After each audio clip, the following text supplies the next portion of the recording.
Hey guys, Eric again with another YouTube review. I'm doing something cool again. Another Kamen Rider. You guys remember I did Kamen Rider Decade.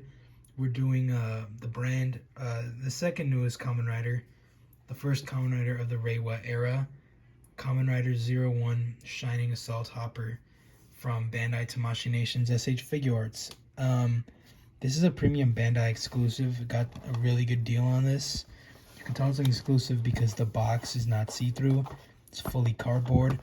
Speaking of the box, let's take a look at it. You can see here Bandai Tamashii Nation's seal of quality right there. Really nice reflective sticker. Hidden Intelligence, their usual little read-up. Really high quality photo, shows off the figure.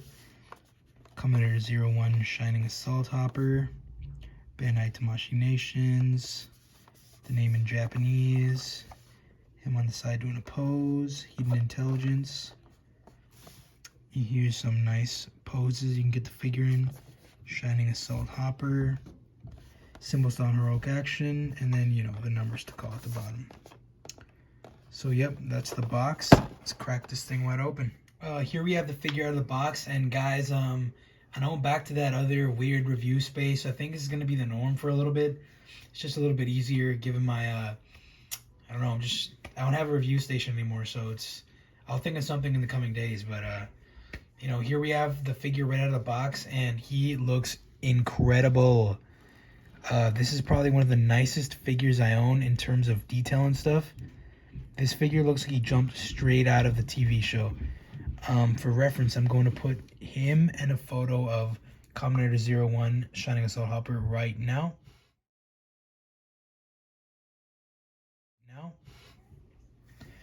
So yeah, now you saw that. This figure is beautiful. This is one of the nicest figures I have. The sculpting, the paint, all of it is accurate to the T.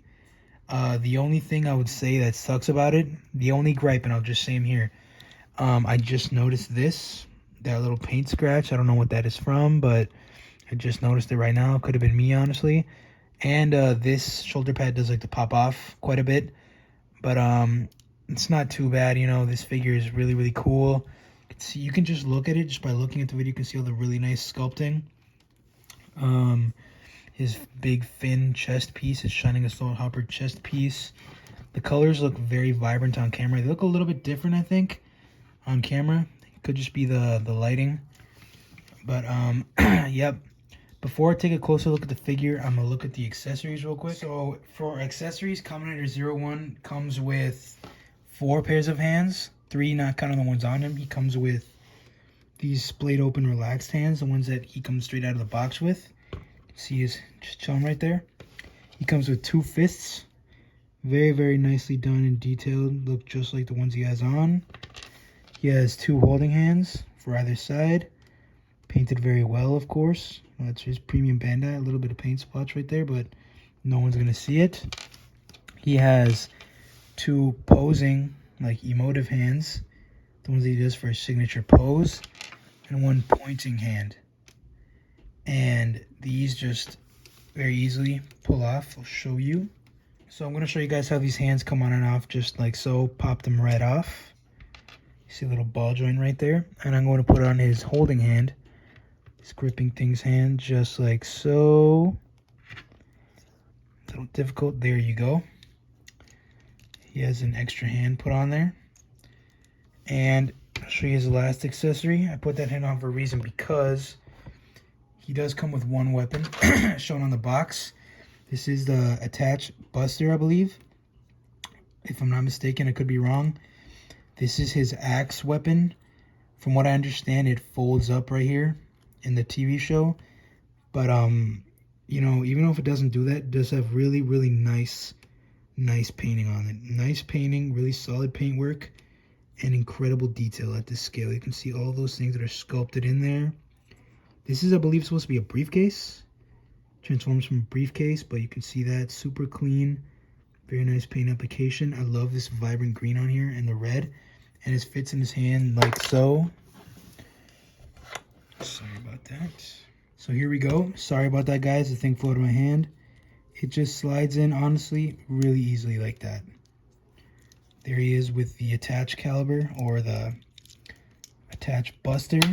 And like I said earlier, one gripe of mine is his shoulder pad likes to bump right off.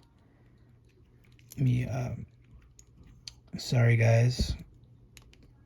I mean, it does just pop back on, but that is his accessory, the attached caliber, I think. Attached buster. And now that we got done with the accessories, take a good look at his details and then his articulation. You know, upon looking at this figure, like I said earlier, I'm just blown away by the amount of details that he has and stuff. Like, I don't even notice that. You see that he has gold accents on the top of his head. And, you know, just like, look how clean this is.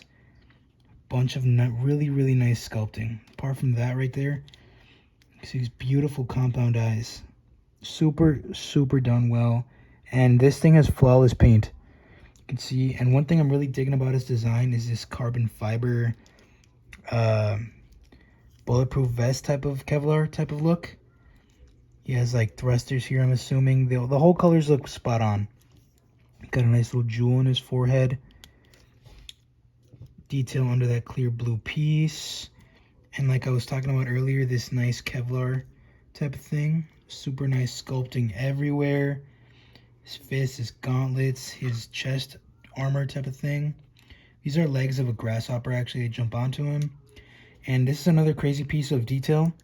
I didn't even know this was like, it's like segmented, and it looks beautiful right here. This piece right here, like, I didn't even know. It's it's sculpted in a way that you can't even tell it's a joint, and that's what I love about this thing. More gold accents going down his sides, shiny black. And I love the way his feet are sculpted, honestly. They look crazy. It's such an organic design, it's crazy. Really nice green going out through his whole body. More gold accents. Gold accents on his arm right here. Yeah, he just got that nice crazy Kevlar detail everywhere. Now that we got that out of the way, let's move on to the articulation. So here are the articulation, guys, and even though he's got a lot of armor on him, he can move pretty well. His head goes up really nicely. Goes down very nicely with the neck. He has a joint at the head and the neck. A little bit of action like that. The arms do go out on both sides. Just like I said, he does have a problem with it popping off on his right shoulder. Put that back on real quick. You know, not a big deal. It just happens. There you go.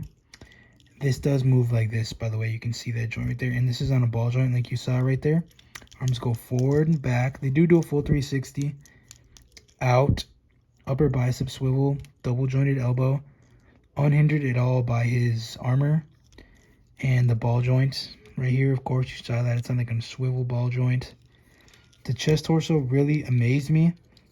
Even with all this big grasshopper stuff here. The forward doesn't do much, but the back is insane. Get some really crazy poses like that. Some Matrix type of stuff. Forward, back, side to side. A little bit of, I mean, you can do a 360 at the waist. It's possible. He does have like T-joint Marvel Legends type hips. Forward, back, out. I mean, he can do pretty good splits. You know, not super much because of his thigh armor right here, but you know, it's not bad. It looks good. It still looks clean. He does have an upper thigh swivel. Double jointed knees. Very, very clean look. The detail goes all the way in there. The foot does turn right here at a 360. Goes back and forward, and he does have a toe joint along with an ankle pivot. And like I was saying earlier, I really like the design of the feet. It just looks super organic, super clean. The design right there, the grasshopper bottoms.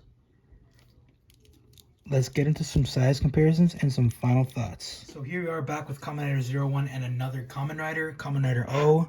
Shout out to Combo. This is an older Kamen Rider. You can see right off the bat on the camera, it's pretty clear that 01 is a little bit taller. And I noticed this. You can see that at the top of his head. You know, it's a pretty, it's at least like 1.5 inches. Yeah, so there he is next to another Kamen Rider and another normal class SH Figuart. Here he is next to a standard 6.5 inch figure. Like Lightning Collection Dino Thunder Red Ranger. We saw him before. He's still a bit taller. He's at least a ½ inch taller to 1 inch. You know, this is a 6.5-inch scale, and this is like 5.5 inches. I think he's around 6 inches. Either way, this figure is very clean and very good looking. Let's get on to some final thoughts. As for some final thoughts, here I have him next to my next review, Kamen Rider from Kamen Rider 01, Kamen Rider Vulcan Shooting Wolf. I just have them together because they look good, you know what I mean? Same series. But as for some final thoughts, I definitely would say if you can get this for a good price, I would pick it up. Really, this has no faults. Honestly, this figure is basically perfect. Just the one thing I say it has going against it is the falling off shoulder pad. But if you can get this thing for, I mean, I got mine for, I actually got these two together for 50 bucks. And he's retailing at least 180. So, I mean, if you can get it for a good price, I'd say get it. I mean, that was the review, guys. Let me know what you guys think. Till next time, I guess. He's coming up next. So, see ya.